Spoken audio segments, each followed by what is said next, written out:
bahwa terhadap hal-hal lain tidak dipertimbangkan lebih lanjut karena tidak ada relevansinya. Konklusi, berdasarkan penilaian atas fakta dan hukum sebagaimana diuraikan di atas, Mahkamah berkesimpulan: 1. Mahkamah berwenang mengadili permohonan akuo.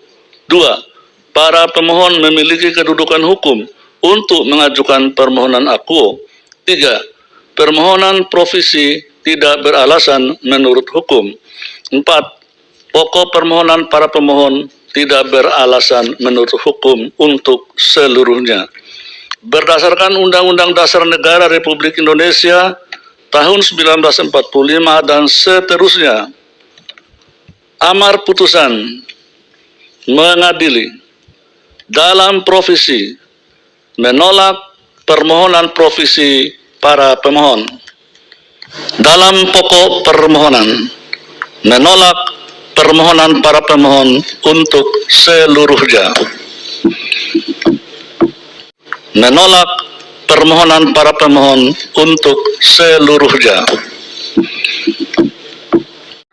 Anggota DPR dari perempuan cenderung meningkat. Secara statistik, sejak era proporsional terbuka, era proporsional dengan daftar terbuka, pada pemilihan 2009 tercatat 101 perempuan, 18%. Pemilihan umum 2014 tercatat 97 perempuan, 17,3%. Dan pemilihan umum 2019 tercatat 120 perempuan, 20,8%. Vide Risalah Sidang tanggal 23 Mei halaman 13. Jika ada pendapat yang menyatakan dengan menggunakan sistem pemilihan umum proporsional dengan daftar terbuka akan lebih mudah berkenaan dengan persentase tersebut, Mahkamah menyadari sistem pemilihan umum proporsional dengan daftar terbuka atau daftar tertutup bukan menjadi satu-satunya faktor yang menentukan keterpilihan perempuan, namun juga dipengaruhi oleh faktor lain, misalnya pola rekrutmen di internal partai politik, kesadaran partai politik terhadap pentingnya keterwakilan perempuan, dan pendidikan politik. Bahwa selain dalil-dalil di atas, para pemohon juga mendalilkan sistem proporsional dengan daftar terbuka menimbulkan kerumitan bagi penyelenggara dan pemilih. Terhadap dalil tersebut, Mahkamah berpendapat bahwa hal-hal yang bersifat teknis dalam penyelenggaraan pemilihan umum yang masih dapat diperbaiki dan disempurnakan sudah seharusnya tidak dapat menyampingkan hal-hal yang bersifat substantif dan mendasar dalam pemenuhan prinsip-prinsip pemilihan umum yang demokratis, terutama dalam pemenuhan prinsip kedaulatan rakyat yang terkandung dalam pasal 1 ayat 2 Undang-Undang Dasar 1945. Sementara berkenaan dengan peningkatan penggunaan anggaran negara yang sangat besar namun tidak berkorelasi dengan kualitas anggota DPRD yang terpilih. Secara faktual, Mahkamah menyadari benar terjadi peningkatan anggaran. Namun hal tersebut tidak semata-mata disebabkan pilihan terhadap sistem pemilihan umum. Salah satu catatan penting yang perlu menjadi perhatian, bagaimana mengelola jumlah partai politik peserta pemilihan umum dan upaya efisiensi anggaran atau pemberian suara melalui kertas suara dianggap kurang praktis dan membutuhkan waktu, penghitungan yang lama, dan anggaran yang cenderung meningkat. Namun berkenaan dengan peningkatan anggaran berkorelasi dengan kualitas anggota terpilih, Mahkamah menilai pandangan ini sulit untuk diterima kebenarannya. Menimbang bahwa dalil para pemohon di atas berkaitan dengan implikasi dan implementasi penyelenggaraan pemilihan umum yang menurut Mahkamah sebagaimana telah dipertimbangkan secara lengkap dalam paragraf 3.31 tidak semata-mata disebabkan oleh pemilihan sistem pemilihan umum, karena dalam sistem pemilihan umum terdapat kekurangan dan dapat diperbaiki dan disempurnakan tanpa mengubah sistemnya. Menurut Mahkamah, perbaikan dan penyempurnaan dalam penyelenggaraan pemilihan umum dapat dilakukan dalam berbagai aspek, mulai dari sistem kepartaian, budaya politik, kesadaran dan perilaku pemilih, hak dan kebebasan berekspresi, serta mengemukakan pendapat, kemajemukan ideologi, kaderisasi dalam tubuh partai politik, hingga kepentingan aspirasi masyarakat yang direpresentasikan partai politik. Menimbang bahwa selanjutnya Mahkamah akan mempertimbangkan berkenaan dengan ketentuan pasal 22E ayat 3 Undang-Undang Dasar 1945 yang menyatakan Peserta pemilihan umum untuk memilih anggota Dewan Perwakilan Rakyat dan anggota Dewan Perwakilan Rakyat Daerah adalah partai politik yang acap kali dimaknai bahwa sistem pemilihan umum yang sesuai dengan maksud norma AKUO adalah sistem proporsional dengan daftar tertutup. Sehingga pemilihan anggota DPR dalam pasal 19 ayat 1 Undang-Undang Dasar 45 dan pemilihan anggota DPRD dalam pasal 18 ayat 3 Undang-Undang Dasar 45 juga dimaknai sebagai pemilihan dengan sistem proporsional daftar tertutup. Ihwal pemaknaan tersebut menurut Mahkamah untuk dapat memahami secara tepat pasal 22E ayat 3 Undang-Undang Dasar 1945 tidak cukup hanya dengan membaca teks norma pasal 22E ayat 3 Undang-Undang Dasar 1945 AKUO. Bahwa karena norma pasal 22E ayat 3 Undang-Undang Dasar 1945 tidak secara eksplisit menyebut sistem pemilihan umum yang digunakan untuk memilih anggota DPR dan anggota DPRD, langkah pertama yang harus dilakukan adalah membaca tafsir otentik, yaitu penjelasan terhadap pasal dimaksud. Namun karena Undang-Undang Dasar 1945 tidak lagi memiliki penjelasan, makna yang terkandung dalam pasal 22E ayat 3 Undang-Undang Dasar 1945 harus dilacak dalam risalah pembahasan sebagai original intent. Sebagaimana telah diuraikan risalah pembahasan pemilihan umum dan sistem pemilihan umum dalam sub 3.29.3 di atas, original intent dalam perumusan pasal 22E ayat 3 Undang-Undang Dasar 1945 pada intinya sebagai berikut. Pertama, adanya keinginan mayoritas pengubah Undang-Undang Dasar 45 untuk mengubah sistem pemilihan umum dari sistem proporsional dengan daftar tertutup yang dipraktekkan dalam pemilihan umum anggota DPR, DPRD sebelum dilakukan perubahan Undang-Undang Dasar 1945, termasuk dalam pemilihan umum 1955 dan pemilihan umum tahun 1999. Kedua, sistem pemilihan umum yang sering ditawarkan para pengubah Undang-Undang Dasar 45 adalah sistem yang dinilai mampu menempatkan rakyat atau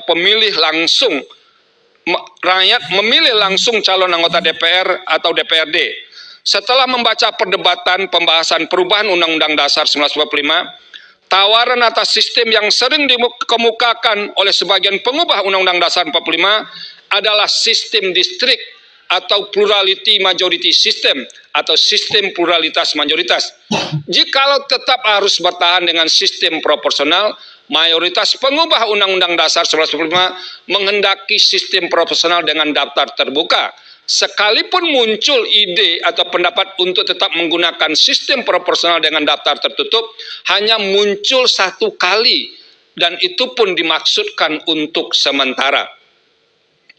Ketiga, meskipun berulang-ulang mengusulkan sistem pemilihan umum, perubahan sistem pemilihan umum, terutama usul menggunakan sistem distrik dan sistem proporsional dengan daftar terbuka, para pengubah Undang-Undang Dasar 1945 pada umumnya bersepakat bahwa sistem pemilihan umum anggota legislatif inkasu pemilihan anggota DPR, DPRD tidak dinyatakan atau diatur secara eksplisit dalam Undang-Undang Dasar 1945.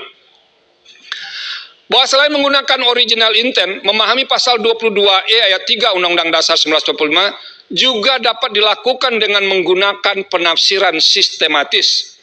Dalam hal ini, norma pasal 22E ayat 3 Undang-Undang Dasar 1945 tidak boleh dimaknai secara tunggal tanpa menghubungkan dengan norma-norma lain dalam Undang-Undang Dasar 1945. Setidaknya, untuk memaknai pasal 22E ayat 3 Undang-Undang Dasar 1945 harus dikaitkan dengan norma yang termaktub dalam pasal 1 ayat 2 Undang-Undang Dasar 1945 yang menyatakan kedaulatan di tangan rakyat dan dilaksanakan menurut Undang-Undang Dasar. Sikap Mahkamah mengaitkan pasal 22E ayat 3 Undang-Undang Dasar 1945 dengan pasal 1 ayat 2 Undang-Undang Dasar 1945 harus didekati secara sistematis karena dalam pembahasan pemilihan umum dan sistem pemilihan umum ketika perubahan Undang-Undang Dasar 1945, prinsip kedaulatan rakyat hampir selalu menjadi satu kesatuan pembahasan dengan pemilihan umum.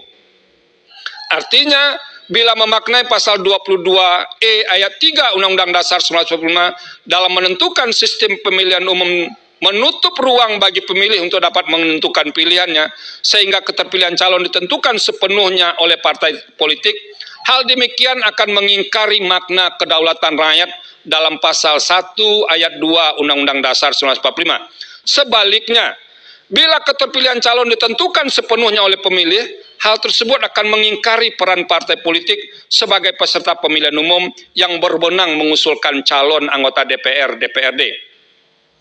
Menimbang bahwa sebelum Mahkamah sampai pada kesimpulan, meskipun dengan menggunakan original intent dan penafsiran sistematis terhadap pasal 22E ayat 3 dan pasal 1 ayat 2 Undang-Undang Dasar 1945, sistem pemilihan umum proporsional dengan daftar terbuka lebih dekat kepada sistem pemilihan umum yang diinginkan oleh Undang-Undang Dasar 1945. Namun karena secara konseptual dan praktek, sistem pemilihan umum apapun yang dipilih pembentuk undang-undang, baik sistem proporsional dengan daftar terbuka maupun dengan daftar tertutup, bahkan sistem distrik sekalipun, tetap memiliki kelebihan dan kekurangan masing-masing. Oleh karena itu, sebagai pilihan pembentuk undang-undang dan tetap terbuka kemungkinan untuk disesuaikan dengan dinamika dan kebutuhan penyelenggaraan pemilihan umum. Dalam hal ini, jika ke depan akan dilakukan perbaikan terhadap sistem yang berlaku saat ini, pembentuk undang-undang harus mempertimbangkan beberapa hal antara lain yaitu: 1. Tidak terlalu sering melakukan perubahan sehingga dapat diwujudkan kepastian dan atas pilihan suatu sistem pemilihan umum. 2. Kemungkinan untuk melakukan perubahan harus tetap ditempatkan dalam rangka menyempurnakan sistem pemilihan umum yang sedang berlaku, terutama untuk menutup kelemahan yang ditemukan dalam penyelenggaraan pemilihan umum. Ketiga, kemungkinan perubahan harus dilakukan lebih awal sebelum tahap penyelenggaraan pemilihan umum dimulai, sehingga tersedia waktu yang cukup untuk melakukan simulasi sebelum perubahan benar-benar efektif dilaksanakan. 4. Kemungkinan perubahan tetap harus menjaga keseimbangan dan ketersambungan antara peran partai politik sebagaimana termaktub dalam pasal 22 ayat 3 Undang-Undang Dasar 1945 dan prinsip kedaulatan rakyat sebagaimana termaktub dalam pasal 1 ayat 2 Undang-Undang Dasar 1945. Dan 5. Apabila dilakukan perubahan, tetap melibatkan semua kalangan yang memiliki perhatian terhadap penyelenggaraan pemilihan umum dengan menerapkan prinsip partisipasi publik yang bermakna, meaningful participation. Menimbang bahwa berdasarkan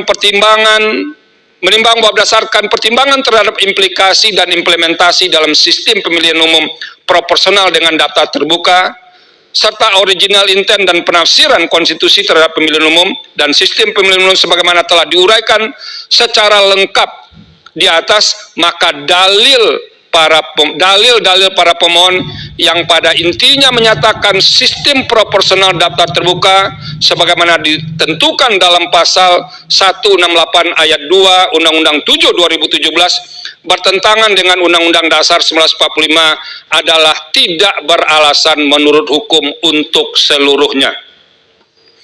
Menimbang bahwa oleh karena konstitusionalitas norma pasal 168 ayat 2 Undang-Undang 7 2017 telah dipertimbangkan dalam paragraf 3.35 di atas, maka terhadap konstitusionalitas norma-norma dalam pasal 342 ayat 2, pasal 353 ayat 1 huruf B, pasal 386 ayat 2 huruf B, pasal 420 huruf C dan huruf D, pasal 422 dan pasal 426 ayat 3 Undang-Undang 7 2017 yang merupakan konsekuensi logis dan penyabaran lebih lanjut dari norma yang diatur dalam pasal 168 ayat 2 Undang-Undang 7 2017 dengan sendirinya telah terjawab sehingga menjadi tidak relevan untuk dipertimbangkan lebih lanjut. Menimbang bahwa terhadap hal-hal lain tidak dipertimbangkan lebih lanjut karena tidak ada relevansinya. Konklusi. Berdasarkan penilaian atas fakta dan hukum sebagaimana diuraikan di atas, Mahkamah berkesimpulan: 1. berwenang mengadili permohonan akuo. 2. Para pemohon memiliki kedudukan hukum untuk mengajukan permohonan akuo. 3. Permohonan provisi tidak beralasan menurut hukum. 4. Pokok permohonan para pemohon tidak beralasan menurut hukum untuk seluruhnya. Berdasarkan Undang-Undang Dasar Negara Republik Indonesia tahun 1945 dan seterusnya, amar putusan mengadili dalam provisi menolak permohonan provisi para pemohon. Dalam pokok permohonan menolak permohonan para pemohon untuk seluruhnya.